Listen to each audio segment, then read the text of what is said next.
Desa yang dinyatakan masuk zona merah terus dikosongkan, tak terkecuali usaha tambang galian pasir. Kapolda Bali pastikan semua jalur masuk ke kawasan galian pasir yang masuk zona merah harus ditutup.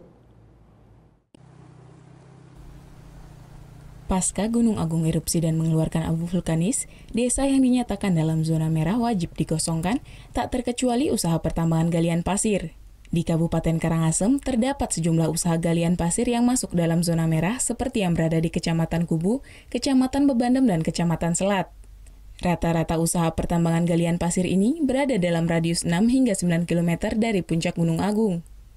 Untuk menghindari dampak terburuk dari erupsi, Kapolda Bali pastikan usaha pertambangan galian pasir yang masuk ke zona merah harus ditutup. Ia menghimbau seluruh personelnya menutup semua akses jalan masuk menuju pertambangan. Hal ini untuk mencegah korban jiwa jika sewaktu-waktu Gunung Agung erupsi kembali.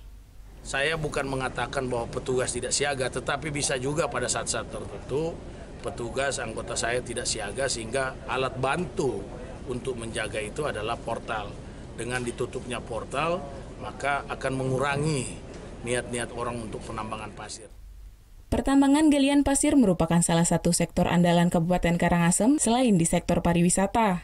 Melimpahnya material pasir ini bersumber dari erupsi Gunung Agung pada tahun 1963 silam yang mengeluarkan berbagai macam material tambang. Tim Liputan melaporkan untuk NET. Thank you. Udah selesai nonton beritanya?